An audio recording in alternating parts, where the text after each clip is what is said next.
Միքայել ջան, երբեք։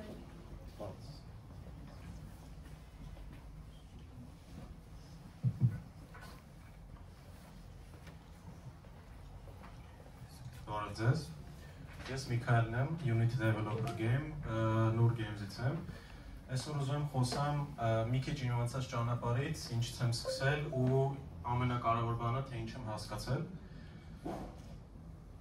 Առաջինը ասեմ, որ ես խաղերի ստեղծման հետաքրքրվել եմ 13-14 տարեկանից,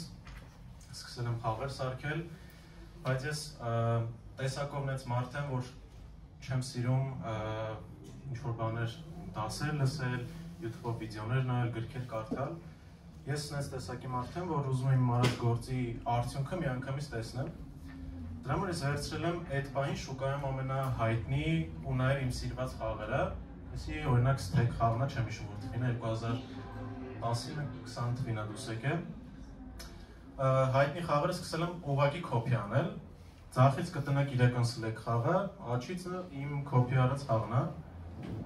Ես վերցրել եմ ամեն ինչը կոպի եմ արել, առանց հասկանալու կոպի եմ արել, ուղղակի ինձ դուր էր գալիս ստացած արդյունքը զոր որակով է։ Կարող է կոդերը շատ վատ լինեին, չգիտեմ, պրոյեկտը շատ վատ արխիտեկտուրա ունենար, բայց ես հասկացել եմ մի կարևոր բան, հիմա եմ հասկացել, այն ժամանակ չէի հասկացել, որ ես արդեն հայտնի խաղերը կոպի անելով չեմ լուծել խնդիրներ, որոնք արդեն ունեցել են իրանք ու լուծել են։ Այսինքն քանի որ այդ խաղերը անցել են A/B տեստեր, տարբեր իտերացիաներ, հասել են մի հատ կետի, որ արդեն շուկայի կողմից ընդունված է ու customer-ները տարբեր խնդիրների լուծումներ ընդունում են, պետք չի, որ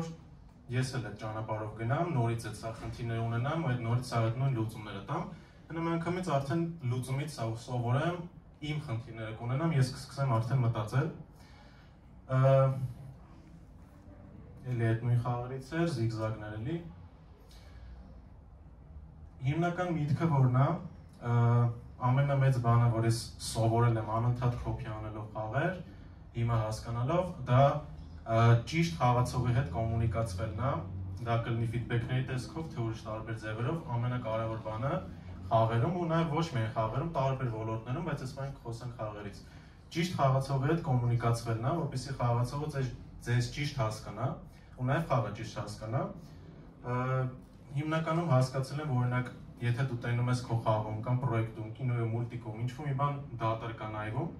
ուրեմն դա հիմնականում ինչ-որ ֆիդբեքի կամ կոմունիկացիայի խնդիր է, որը ավելացնելով թեկուզ մի հատ particle կարա լուծվի։ Իմ առանձնացրած 7 ֆիդբեքներն են, կոմունիկացիայի ձևերն են խաղացողի հետ, որ ես հասկացել եմ։ Իրանց վրա արագ անցնենք ու իրանց հիմա երևի ավելի երկար կխոսեմ իրանց խնդիրների մասին, որովհետև խնդիրները ավելի կարևոր են։ UI-ը առաջի կոմունիկացիայի ձևն է խաղացողի հետ։ Ինքը շատ ուժեղ tool է կոմունիկացվելու համար, ինքը խաղացողը միշտ միանգամից իրան տենում է, բայց իր ամենամեծ խնդիրը որն է։ Ինքը խաղացողը UI-ին չի ընդունում որպես խաղի մասնիկ։ Ինքը ընդունում է որպես առանձին layer։ Դուք ինչքան շատ UI ավելացնեք, այդքան խաղացողի ու խաղի միջև կապը խզելու եք։ Նկարի մեջ օրինակը Last of Us խաղն է, AAA խաղը շատ հայտնի, Last of Us 2-ն է, ու ինքը շատ ակտիվ gameplay է, ու կարաք տնեք իր փոքր UI-ը աջ ներքևի մասում։ UI-ը օգտագործեք քիչ, բայց խելացի։ Երկրորդը վիզուալ կոմունիկացիան է, հիմնականում սա ֆիդբեքների, particle-ների, ինչ-որ գույների մասին է, մինուսներ չունի, ինչքան շատ այդքան լավ, բայց չպետք է հասցնել noise-ի, որովհետև եթե noise-ը մնացակ, խաղացողը կարող դաժե պրոստը դուրս գա խաղից։ Մի կարևոր բան մենակ, պետք է շատ ուշադիր լինեք ձեր վիզուալ ֆիդբեքը կոմունիկացվելուց, որովհետև պետք է վստահ լինեք, որ խաղացողը դա տենալու է։ Դուք կարող օրինակ էկրանի մեջտեղը մի հատ ամբողջ էկրանի չափով particle play անեք, դա խաղացողը պրոստը չնկատի, որովհետև այդ պահին դուք իրան ասել եք նայ աջ վերևի անկյունը ու ուղղակի չտնենք այդ ամեն ինչը։ Պետք է վստահ լինեք, որ խաղացողը ձեր տված վիզուալ ֆիդբեքը տենալու է։ Մյուսը sound էֆեկտներն է ու երաժշտությունը, ինքը UI պես էլի շատ հզոր tool է ու էլի պետք է իր հետ շատ զգուշ լինել, որովհետև մարդը ստեղծված է այնպես, որ ձայնը մեզ էվոլյուցիան տենց է ստեղծել, ձայնին մարդը շատ արագ ռեակցիա տալիս, ինքը միակ ֆիդբեքներից մեկն է, բացի վիբրացիայից, իր հետ վիբրացիան հապտիկներն են գալիս, միակ ֆիդբեքի տեսակն է կոմունիկացիա, որ դուք կարաք էկրանից դուրս իրան ֆիդբեք տաք ու խաղացողը հասկանա, թե ինչ կատարվեց, օրինակ շուտը խաղերում շատ տեսած կլինեք, էկրանից դուրս ոտնաձայների ձայները գալիս, դուք արդեն հասկանում եք, որ մասից եկավ, խի եկավ, ոնց եկավ, ինչքան մոտ է։ Ստեղ պետք է զգույշ լինեք այնքանով, որ եթե դուք խաղում ավելացրել եք sound ու haptic, պետք է նաև հնարավորություն տալ խաղացողին դա անջատել, որովհետև խաղացողների մեծ մասը կարող ուղղակի երգը ձայնը անջատի, իր տակից իր երաժշտությունը դնի, պրոստը խաղա, ու եթե ինքը տեսավ, ինքը չի կարողանալու, կարող ուղղակի դուրս գա խաղից։ Էսի օրինա շատ հայտնի խաղա, ես իրան սիրում եմ իր sound design-ով, իր SFX-ներով։ Ստեղ ամեն ինչ իր ֆիդբեքները, իր ձայների հետ կապ ունեն։ Մյուսը անիմացիաներն է, անիմացիաներն ունեն 12 պրինցիպ, որը խաղերի հետ մենակ կապ չունեն, ամեն ինչում անիմացիաներն ունեն 12 պրինցիպ, մուլտիկներում են շատ օգտագործվում։ Ինքը էլի խաղացողը իրան արագ տենում է, user-ը իրան շատ արագ տենում է, էլի ոնց որ վիզուալ ֆիդբեքները պետք է ուշադիր լինեք, որ ուղղակի խաղացողը դա տենում է։ Եթե դա պրոստը չտեսավ, անիմաստ ֆիդբեքը կարող չլիներ, խորհուրդ կտամ նաև գնաք 12 անիմացիայի պրինցիպները, YouTube-ում շատ լավ տուտորիալ կա, նայեք, շատ օգտակար է։ Հասանք ամենակարևորին ու ամենաուժեղ կոմունիկացիայի ձևին, դա կամերան է։ Կամերան դա խաղացողի աչքերն է։ Եթե դուք խաղացողի աչքերի հետ շատ խաղաք, տարբեր ֆիդբեքներ ավելացնեք ու տհաճ, խաղացողը կարող պրոստը էպիլեպսիա մոտը սկսի։ Կամերայի հետ հիմնականում 3 գործողության ձև եմ գրել, position-ը, rotation-ը ու field of view-ն, այսինքն կար zoom-ը կարաք եթե հասկանաք։ Խորհուրդ չի տրվում ու կատեգորիկ ես դեմ եմ, որ երկու tool-երն իրար հետ օգտագործել, օրինակ միանգամից փոխել մի ֆիդբեքի տակ position-ը, rotation-ը, դա խաղացողի կողմից լավ չի ընդունվելու։ Ինքը շատ լավ tool է, բայց երևի իր հետ ամենաշատը պետք է ամենաշատը իր հետ զգույշ լինել։ Մյուսը environment feedback-ն է։ Շատ տեսած կլինեք, որ տարբեր խաղերում, օրինակ խաղացողին ուղղորդելու համար ինչ որ արահետներ են գծում, չգիտեմ, կարմիր ժապավեններով ճանապարհ են ցույց տալիս, ու ստե մի հատ լավ օրինակ կա, որ այս վերջի նկարն ու առաջի նկարն իրարից ինչով են տարբերվում, մենակ environment-ը, static environment-ի feedback-ը։ Քեզ հուշում է, որ սա interactable տեղ է, իսկ սա interactable տեղ չի։ Ու այս նույն tool-ը օգտագործում են նաև մուլտիկներում, նուպագածի մուլտիկն է, ու ստեղ կարաք ասեք, որ երկու օբյեկտներն են, որ interactable են այս նկարի մեջ։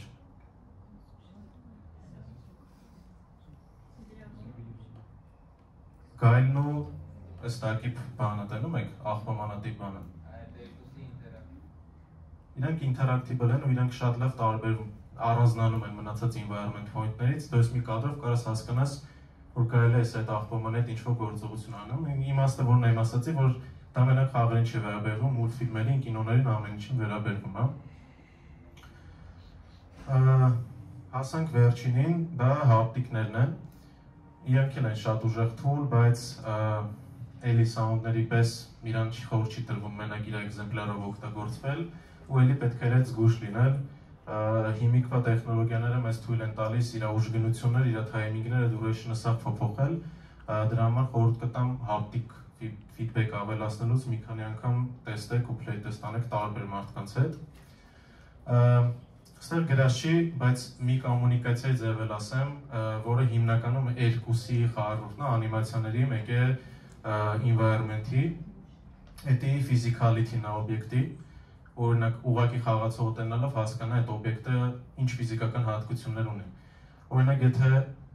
խաղի մեջ ունեք երկաթից գնդակ ու օրինակ բասկետբոլի գնդակ, իրանք կտարբերեք ինչով։ Առաջինը կտարբերեք իր տեքստուրայով, այսինքն եթե երկաթից օբյեկտի վրա դնեք բասկետբոլի shape-ը, մարդ չի հասկանա, որ դա երկաթ է։ Դնելու եք փայլում ինչ-որ երկաթի գույն, այն է բասկետբոլի գույն։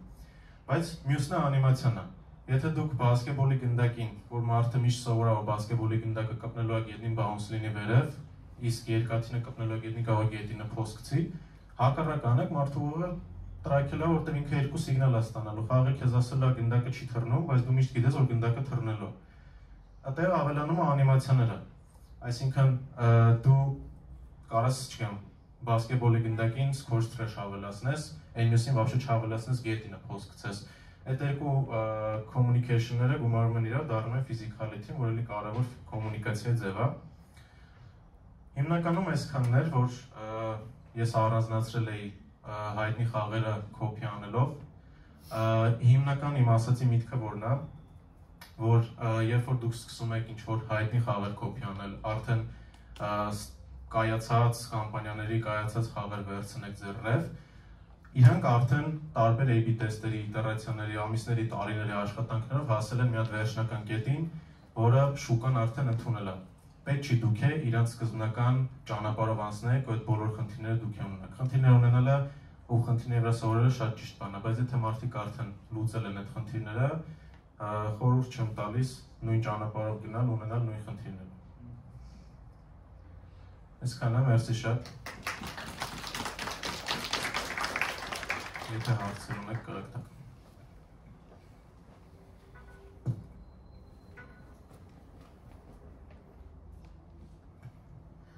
Մերսի շատ, իմ հարցը այսպիսին է, ըստ ձեզ, որ ճանապարհն ավելի օպտիմալ է, լրիվ նոր խաղ ստեղծել սեփական մտքերով, թե copy անել։ Copy անելու միտքը ինչ է, որ copy անեք ու Չէ, սովորելու համար նկատի ունեմ։ Սովորելու համար լրիվ նոր խաղ ուղղակի առանց ռեվ ստեղծելու խորհուրդ չեմ տա, որտեղ դուք ուղղակի պրոստը չեք իմանալու, եթե խնդիրներ ունեցեք, այդ խնդիրը ոնց եք լուծելու։ Լրիվ նոր խաղ ունենալուց դաժում ենք հիմա ու գեյմզում ռեֆեր ենք ունենում, կարող մեր մի խաղը սարքելուց 5-6 հատ ռեֆ ունենանք տարբեր խաղերի։ Խորհուրդ է տրվում ռեֆ ունենալ, որովհետև եթե ինչ-որ խնդրի հասար, օրինակ, չգիտեմ, խաղումդ հասել ինչ-որ մի կետի, որ play test-ի արդյունքում հասկացել ես խնդիրը, ասում ես լավ, ասի գնամ տնեմ ռեֆ խաղումս ոնց են այդ խնդիրը լուծել։ Կարող պետք չի ես դրա մասին մտածում, որովհետև այդ խաղը օրինակ չգիտեմ, 50 միլիոն download ունի, ուրեմն 50 միլիոն մարդ այդ լուծումը ընդունել է։ Կվերցնես մի անգամից դեպի կդնես քո խաղի մեջ։ Այսինքն խորհուրդ եմ տալիս, եթե դաժե ուզում ես նոր պրոյեկտ սկսես, անպայման ռեֆեր ունենաս։ Մերսի շատ։ Okay.